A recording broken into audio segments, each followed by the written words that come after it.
Bonjour à toutes et à tous et aujourd'hui on se retrouve pour une vidéo où je vais te donner mon avis sur Naruto. Parce que si tu ne le sais pas encore, sache que je n'ai jamais regardé l'anime Naruto et je n'ai jamais lu également le manga Naruto.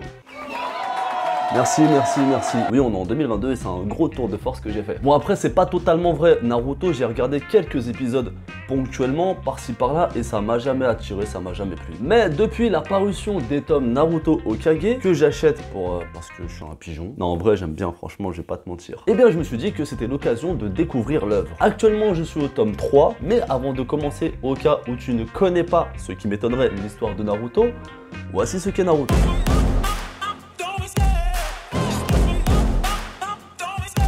L'histoire commence pendant l'adolescence de Naruto, vers ses 12 ans. Orphelin, cancre et grand farceur, il fait toutes les bêtises possibles pour se faire remarquer. Son rêve, devenir le meilleur Hokage afin d'être reconnu par les habitants de son village. En effet, le démon renard à 9 queues scellé en lui a attisé la crainte et le mépris des autres villageois qui, avec le temps, ne font plus de différence entre Kyuubi et Naruto. Malgré cela, Naruto s'entraîne dur afin de devenir un genin. Le premier niveau chez les ninjas. Après avoir raté l'examen 3 fois, il arrive finalement à recevoir son bandeau frontal de Konoha. Il est alors inclus dans une équipe de 3 apprentis ninjas, avec Sakura et le talentueux Sasuke qui veut venger les personnes chères à ses yeux en tuant son frère Itachi. Peu après, il rencontre leur ninja de classe supérieure, celui qui s'occupera de leur formation, le mystérieux Kakashi. Au début craint et méprisé par ses pairs, Naruto va peu à peu monter en puissance et gagner le respect et l'affection des villageois grâce notamment au combat dantesque qu'il remportera face aux ennemis les plus puissants du monde ninja. Alors actuellement où j'en suis, Naruto et son équipe se retrouvent dans une forêt pour passer l'étape 2 de l'examen pour devenir un ninja intermédiaire. Enfin, je pense pas que ce soit vraiment intermédiaire, mais c'est le niveau au-dessus de ninja aspirant. Leur épreuve est la suivante. Chaque équipe possède un rouleau de parchemin. Soit le parchemin terre, soit le parchemin ciel. Chaque équipe a 5 jours pour pouvoir posséder 2 rouleaux. Bien sûr, un de la terre et un du ciel. À ce moment-là, Orochimaru fait son arrivée avec son équipe. Donc si tu connais Naruto, tu arrives plus ou moins à s'y situer. Bien évidemment, je n'ai pas jugé l'œuvre en entier par rapport à ces 3 seuls tomes, mais je vais justement te donner mon premier avis, mon premier ressenti à chaud. Et bien entendu, ça reste mon avis. Donc si j'aime pas, je t'invite à rager dans les commentaires. Entrons maintenant dans le vif du sujet. Je trouve que Naruto est vraiment une très belle œuvre, une très bonne œuvre, il n'y a rien à dire, il y a zéro débat là-dessus. Naruto est clairement un pur produit du shonen neketsu à 100%. Faire plus neketsu que Naruto, c'est très difficile. Et justement, le fait d'être un pur neketsu à 100% lui donne énormément de qualités, mais certaines de ces qualités en font des défauts. Pour l'instant. Je dis pas, peut-être à l'avenir, ces défauts vont devenir des qualités. Je m'explique, panique pas. On va commencer par, entre guillemets, les bons points. Je trouve que Naruto est un personnage très bien écrit. Il faut pas oublier le contexte, c'est que Naruto s'est sorti en 99 de mémoire, corrigez-moi si je me trompe, et que l'œuvre a plus de 20 ans. On est aujourd'hui en 2022, et malgré que le personnage soit blindé de clichés de shonen neketsu, bah pour l'instant ça me dérange pas. On part sur un orphelin qui est rejeté de la société, bon c'est plus un village, hein, mais c'est la société quand même, et qui a pour ambition de devenir Hokage. Alors si tu ne sais pas ce que c'est qu'un Hokage, c'est genre le maire de la ville, ou le maire du village, tu vois. Genre après les habitants, ils ont besoin d'un appartement, ils vont voir Naruto. Non, en fait, un Hokage, c'est le chef du village et ça veut dire que quand t'es Hokage, t'es extrêmement puissant. Donc c'est un orphelin qui vise le sommet. Rien de fou pour le moment, je te l'accorde. Ceci dit, il part avec beaucoup de désavantages. Premièrement, il est pas très fort. Deuxièmement, il est rejeté de tout le monde. Que ce soit des enfants, des adultes ou même de l'école de ninja, peu de gens l'acceptent. Troisièmement, il est orphelin. Ça veut dire qu'il n'a pas de figure paternelle ou maternelle qui peut le guider et le conseiller dans ses choix de vie. Alors bien sûr, comme je te le dis depuis tout à l'heure, c'est un shonen neketsu. C'est un personnage qui réunit certains clichés comme le dépassement de soi, comme le sacrifice pour les autres, avoir un but, un objectif et tout faire pour y parvenir, mais c'est pas dérangeant. Contrairement à l'anime, en tout cas de ce que j'ai pu voir, ce Naruto-là dans le manga, et c'est pour ça que je préfère les mangas aux animés, ce Naruto-là m'a extrêmement touché. J'ai vraiment eu beaucoup de compassion pour ce personnage-là. Alors que dans l'animé, j'avais envie de le baffer toutes les secondes. Il est insupportable. Du premier chapitre jusqu'au chapitre où j'en suis, je trouve que l'œuvre va au-delà de l'aspect neketsu et de l'aspect ninja combatif. Là, je vais te parler de mon ressenti et de ma lecture à travers les lignes. Dans un premier temps, on nous montre un petit peu une vague de racisme. À partir du moment où tu as quelqu'un qui est différent et et qui est mis en marge de la société, on appelle ça comment? C'est du racisme, peu importe les raisons. Alors à la base, c'est vrai que le terme racisme, c'est par rapport à la race, même si en vérité, il n'y a qu'une race, c'est la race humaine. Mais bon, t'as compris. L'auteur a mis l'accent sur la différence. C'est-à-dire que Naruto est un personnage de base différent des autres par rapport au fait qu'il a un démon à l'intérieur de lui, et les autres, bah non. Et cette première différence-là va faire justement que les villageois et certaines personnes de l'école des ninjas va mettre Naruto de côté. Il y a aussi cette différence physique qui est très notable. Alors, elle est beaucoup plus prononcée dans l'anime parce qu'il a des couleurs. Mais dans le manga, on voit très bien que Naruto a un chara design différent des autres ninjas. Premièrement, il est blond aux yeux bleus. De mémoire, il n'y en a pas deux comme lui. Après, bien sûr, tu as quelques personnages ponctuels qui sont différents, comme Gaara avec ses cheveux rouges, Sakura, bon après c'est une fille, Kakashi avec ses cheveux gris, mais la majorité des ninjas, ils sont plus ou moins tous habillés pareil, mais la majorité des ninjas, ils sont bruns. Donc dans son village, il y a une majorité de bruns, et lui il est blond. Même sa tenue vestimentaire, elle est extrêmement flashy, bleu et orange. Où t'as vu un ninja qui va s'habiller en bleu et orange? Normalement les mecs ils doivent être discrets, tu vois, mais bon, non, lui il est flashy. Et il y a une raison à cela. C'est pour montrer vraiment la différence entre Naruto et les autres. En choisissant ce chara design et ces couleurs-là, Kishimoto était très intelligent parce que c'est un personnage qui sort immédiatement du lot qu'on ne peut pas louper. Et l'histoire se base également sur le développement de Naruto. C'est-à-dire que le fait qu'il y ait un démon en lui, un démon très dangereux et très puissant, qui menace d'éradiquer le village, même s'il est scellé, les villageois préfèrent mettre de la distance entre eux et lui. Déjà, c'est pas facile pour Naruto d'être orphelin, c'est une sorte d'abandon pour un enfant.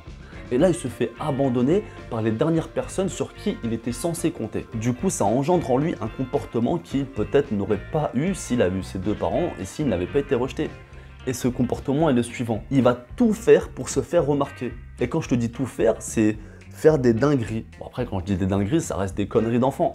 Mais quand tu es dans un village où la discipline est maître, le mec il est totalement hors sol, il est hors sujet, il est totalement indiscipliné. Et le problème c'est qu'on arrive dans le syndrome du serpent qui se mord la queue. C'est-à-dire que les villageois l'excluent, en étant exclu, eh bien Naruto a un comportement qui fait que il veut se faire remarquer. Il se fait remarquer mais de la mauvaise façon parce que les gens ils disent Ouais, mais regarde-le, c'est vraiment un mongol celui-là, faut le laisser. Dégage! plus Naruto va essayer de se faire accepter et plus il va être exclu. Donc à un moment donné, non, ça marche pas. Et ça, c'était très intelligent, je trouve. Encore une fois, ce qui me touche dans Naruto, c'est que les thèmes qui sont abordés entre les lignes, comme je te l'ai dit tout à l'heure, sont très facilement applicables à nous-mêmes. Et quand je dis applicables à nous-mêmes, c'est-à-dire qu'on peut effectivement très rapidement faire un parallèle avec la vraie vie. Alors tu peux me dire que oui, dans My Hero Academia, dans One Piece ou dans Dragon Ball, c'est pareil. Oui et non, il y a forcément des messages véhiculés dans les œuvres que je viens de te citer. Mais dans Naruto, on est dans une époque un peu plus contemporaine et dans quelque chose qui est un peu plus réaliste. Alors même si les bails de ninja, tout ça, c'est un peu du folklore, néanmoins ça existait, mais dans l'œuvre de Naruto, c'est un peu plus, c'est très overcheaté, mais on est d'accord pour dire que One Piece, c'est clairement une aventure fantastique. Non mais les mecs, ils mangent des fruits, ils ont des pouvoirs, il y a une île qui est dans des nuages, il y a un train sur l'eau, il y a des hommes poissons. Ça n'existe pas. Je veux dire que effectivement, ça te véhicule des messages de motivation, mais et plein d'autres encore. Mais je pense que Naruto, la proximité qu'il y a entre nous et Naruto, fait que, en tout cas, moi, je suis plus sensible à Naruto que à One Piece. Mais je trouve que l'histoire de One Piece est mieux. Ouais, non, mais laisse tomber, c'est un bordel dans ma tête. Et pareil pour Dragon Ball. Déjà, on est sur une planète qui s'appelle la Terre, qui n'a rien à voir avec la Terre parce que la France, l'Italie, les États-Unis, ça n'existe pas. La Team Z, 90% c'est des extraterrestres, et quand c'est pas des extraterrestres, c'est des créatures bizarres qui n'ont pas de nez, qui ont 3 yeux. Frérot, comment tu veux t'identifier à des extraterrestres? Quoique ce n'est pas difficile parce qu'ils ont une forme humanoïde, je te l'accorde, mais bon là on s'éloigne du sujet. Tout ça pour dire que je trouve que les messages dans Naruto sont beaucoup plus impactants que dans certaines autres œuvres, en tout cas des œuvres qui sont du même calibre que lui. Les émotions que Naruto a pu véhiculer en moi m'ont véritablement touché. Il y a des moments de tristesse qui m'ont vraiment touché, où j'avais la larme. Tu sais, quand t'as mal ici, t'as envie de pleurer. Oh purée, chinois fragile. Non, franchement, Naruto, ça m'a beaucoup touché. Il y a des moments qui sont assez drôles. Voilà, il y a du combat, il y a tout ce qu'il faut dans Naruto pour faire... Enfin, le succès que Naruto connaît, il est totalement mérité. Même si je préfère Dragon Ball. Il faut impérativement que je parle de Sasuke et de Sakura très rapidement. Premièrement, maintenant je comprends quand on dit que t'es un Dark Sasuke. Parce que le mec, on te le présente comme un rival de Naruto, c'est le rival de Naruto, que ce soit au niveau physique, que ce soit au niveau des objectifs, ou que ce soit au niveau du mental. il est totalement l'opposé de Naruto. Il est plus fort, enfin quoique ça se défend, quand Naruto il est en mode renard, il est chaud quand même. Mais Sasuke reste potentiellement un élément doué, tout simplement par sa lignée de Uchiwa, alors que Naruto lui va devoir cravacher pour devenir puissant. Mais bref, c'est l'opposé de Naruto et c'est son rival. Bon bah, en 2022 c'est difficile de pas se faire spoiler de Naruto, One Piece ou ce que tu veux. Je sais que Sasuke il va prendre un mauvais chemin. Et je sais que ses objectifs vont légèrement être biaisés, et bref, ça va devenir un ennemi. Mais en fait, c'est pas vraiment un ennemi parce que le mec il est pas méchant à la base. Et on va y revenir un peu plus tard. Concernant Sakura, je comprends pas, en fait. Pourquoi tant de haine envers Sakura? Elle n'est pas mauvaise, c'est pas un mauvais personnage. Pour moi, Sakura est le parfait équilibre dans le groupe Naruto, Sakura, Sasuke. On a deux pôles différents, pôle nord et pôle sud, Naruto et Sasuke. Et au milieu, il y a Sakura qui essaye de réunir les deux ponts. Enfin, les deux bouts, en faisant le pont, justement. Avec son gros front. Bon, franchement, j'avoue, elle a un gros front quand même. Hein. Sakura n'est pas un personnage nul. En tout cas, là où j'en suis, elle n'est pas nulle du tout. Au contraire, elle force le respect. Faut pas oublier que c'est une jeune fille assez coquette, très intelligente. Bon, bah, elle est plus faible que les deux autres, mais c'est pas pour autant qu'elle est inutile et nulle. Au contraire, là où j'en suis, elle a protégé Sasuke et Naruto d'une mort certaine des sbires de Orochimaru. Si elle n'avait pas été là, ils seraient morts et fin, plus d'histoire. Donc un peu de respect pour Sakura s'il vous plaît. Après je dis ça, je sais pas ce qu'elle va devenir par la suite. Et justement, je vais en venir aux points qui m'ont dérangé. Par rapport à Sasuke, c'est un personnage à la base qui est un bon personnage, qui est un personnage qui n'est pas mauvais, même si son objectif est complètement fou. Il est complètement dingue même parce que tu transposes ça à la vraie vie et ton objectif c'est de tuer ton frère pour venger je ne sais qui, mais va te faire enfermer mec, prends des cachetons, je sais pas. Mais bon, restons dans l'œuvre fictive. Eh bien je trouve qu'il y a un petit peu trop de personnages qui sont, alors je vais te donner un terme qui est propre à moi, des personnages miroirs. C'est-à-dire que tu as Naruto, son écriture, à côté tu as Sasuke, qui a une écriture similaire à celle de Naruto, tu as Zabuza, qui a l'écriture similaire à Sasuke, donc parallèlement à Naruto. Il y a le petit, je sais plus comment il s'appelle, le sbire de Zabuza. Il y a Rock Lee. Et en fait, je vais t'expliquer en quoi ils sont ressemblants et similaires. C'est-à-dire que ce sont des personnages qui sont assez forts, assez doués, qui ont un objectif, alors louable ou pas, peu importe, et qui par la force des choses, par la force de leur environnement, sont devenus des personnes différentes de ce qu'elles doivent être. Ou de ce qu'elles auraient dû être. Naruto, c'est pas un personnage chiant et relou, mais il le devient à cause de son environnement. Sasuke, c'est pas un méchant, mais il va le devenir à cause de son environnement. Pareil pour Zabuza et son sbire. Rock Lee, bah lui, il est plus copé sur Naruto, c'est un personnage faible qui a dû en chier pour devenir fort. Et en plus, au début, on nous le présente comme un ennemi potentiel de Naruto, alors que pas du tout. C'est un mec, c'est une crème, le mec. Et là, c'est les personnages que j'ai en tête. Bon, je pense pas qu'il y en ait d'autres encore, mais... Et j'ai peur qu'il y ait encore d'autres personnages comme ça va me saouler. Peut-être pas. Peut-être que c'est les débuts, peut-être que c'est la jeunesse, et au final, ils vont avoir un traitement totalement différent de, justement, du traitement du personnage miroir. Bon, je demande à voir, mais pour l'instant... J'ai trouvé ça un peu redondant. Ensuite, le deuxième point, la faute, je vais pas la rejeter sur Kishimoto et son écriture. Je pense que c'est moi qui ai pris l'œuvre un peu tard. C'est sorti en 99, si je me trompe toujours pas. On est en 2022 et je prends l'histoire maintenant. Entre temps, j'ai lu plus de 1000 mangas. Bon, pas 1000 œuvres, mais en tout cas, 1000 mangas. Deuxième point, et là, je pense pas que ce soit la faute de Kishimoto, mais plutôt la mienne. Je trouve que les effets de surprise au niveau trame ne fonctionne pas. C'est-à-dire que dès le départ, lors de l'entraînement de Naruto, Sasuke et Sakura, avec Kakashi, eh bien Kakashi leur met une pression mentale en leur disant que s'ils n'arrivent pas à attraper, je crois que c'était une clochette ou quelque chose comme ça, je crois qu'il y avait 2 clochettes, s'ils n'arrivent pas à attraper les 2 clochettes, ils vont être éliminés, enfin il va arriver une conséquence très grave. Alors que pas du tout.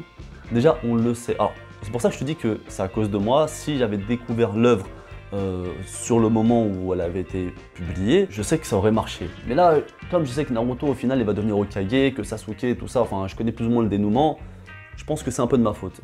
Mais néanmoins, tu vois certaines ficelles. Tu sais que à un moment donné, pour la première étape de l'examen, je sais plus comment il s'appelle, mais le mec qui est super balafré, qui leur dit oui, il va falloir, si vous devez tricher, bah faut tricher intelligemment et pas vous faire cramer. Si vous ne faites pas cramer, bah c'est bon, vous passez. Je sais qu'au final, le mec, il n'est pas aussi tordu qu'il essaie de le faire croire. Est-ce que tu comprends? Je sais pertinemment que grâce à Naruto, au final, ils vont réussir à passer, alors qu'au début, ils le font passer pour un boulet. Pareil pour le combat contre Zabuza. On se dit bon Naruto c'est un boulet mais en fait c'est plus ou moins grâce à lui s'ils arrivent à s'en sortir. Non en fait j'ai peur que la mécanique se répète trop, que c'est à cause de Naruto le boulet et que finalement il débloque la situation, que certains personnages haut placés disent oui ça, attention danger de mort et que finalement bon bah c'est pas si danger de mort que ça. Justement là on y vient dans la forêt, c'est pas eu Orochimaru, il y a la meuf, je sais plus comment elle s'appelle mais elle leur dit oui vous allez signer un contrat comme ça si jamais vous mourrez je suis pas responsable.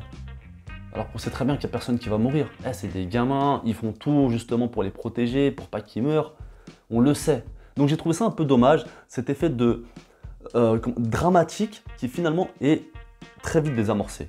J'espère véritablement que ça va changer, et je sais que dans quelques temps ça va changer. Et encore une fois, la faute je la remets aussi sur moi dans le sens où j'ai pris l'œuf tard. Néanmoins, Kishimoto se sert un petit peu trop de cette mécanique pour faire avancer son œuvre. Bon, après ça, c'est encore une fois, c'est du domaine du personnel. Et justement, comme je te le disais au tout début de vidéo, c'est un shonen pur neketsu, et même parfois un peu trop neketsu. C'est-à-dire que là, comme je viens de te le dire, je viens de me bouffer les 3 gros tomes. Si je dis pas de conneries, normalement, un gros tome, ça représente peut-être 3 ou 4 tomes normaux de Naruto. Et depuis le départ, on nous rabâche, oui, l'esprit d'équipe, il faut se sacrifier pour son équipe, l'esprit d'équipe, il faut se sacrifier, et blablabla, et c'est l'équipe avant tout. Ça va, on a compris. On a compris. Si, franchement, moi j'ai compris. Je suis pas ninja, j'ai compris. Les mecs, c'est des ninjas. On leur répète tous les jours. S'ils ont pas compris, changez de métier, les mecs. Je sais pas, aller travailler chez Carrefour. C'est trop. Et le dernier point, c'est que je trouve qu'il y a un peu trop d'informations. Là, je pense que c'est moi qui dois faire encore un effort. C'est-à-dire que je savais déjà que Naruto, ça allait me blinder le cerveau. Entre les techniques Taijutsu, Genjutsu, Ninjutsu, déjà je suis même pas sûr d'avoir compris les 3. Je sais que Taijutsu c'est le corps à corps, Ninjutsu, Genjutsu, je sais plus. Déjà je sais plus. Alors je sais pas combien de jutsu il va y avoir. Ensuite il y a les portes de Rock Lee, il y a les techniques secrètes, il y a les parchemins. Wow, ça fait beaucoup hein. Alors même si Kishimoto gère très bien le scénario en te mettant un personnage qui va expliquer pour les autres, en fait il va expliquer pour le lecteur, c'est une mécanique qui est très connue, ça fait vraiment beaucoup. En fait ce qu'il aurait fallu c'est parler du Taijutsu, se concentrer un peu là-dessus, ensuite du Genjutsu, se concentrer là-dessus, pareil pour le Ninjutsu, enfin se concentrer sur chaque chose tu vois. Le Katon, je sais même pas c'est dans quoi, Gen ou j'en sais rien. Après peut-être c'est moi, je fais pas trop d'efforts, mais bon. En tout cas voilà, pour l'instant je suis au tome 3. Je pense que tous les 3 tomes, je vais te faire une vidéo Naruto pour te donner mon ressenti. Est-ce que j'aime toujours autant Naruto? Est-ce que la hype descend un petit peu? En tout cas aujourd'hui, je suis fier et content de découvrir Naruto. Et pour moi c'est une chance que beaucoup d'entre vous n'ont pas parce que découvrir Naruto c'est quelque chose. Et vous, la majorité d'entre vous, vous l'avez déjà découvert, donc vous pouvez pas être à ma place. N'hésite pas à me dire dans les commentaires si tu es plus ou moins d'accord avec mon analyse, si tu as des choses à rajouter. Essaye de pas trop me spoiler, même si on m'a déjà pas mal spoilé. N'hésite pas à partager cette vidéo à des gens qui avaient le même avis que moi, c'est-à-dire qui aimaient pas Naruto. Peut-être que je les ferai changer d'avis. Mets ton meilleur like et si t'es pas abonné, abonne-toi!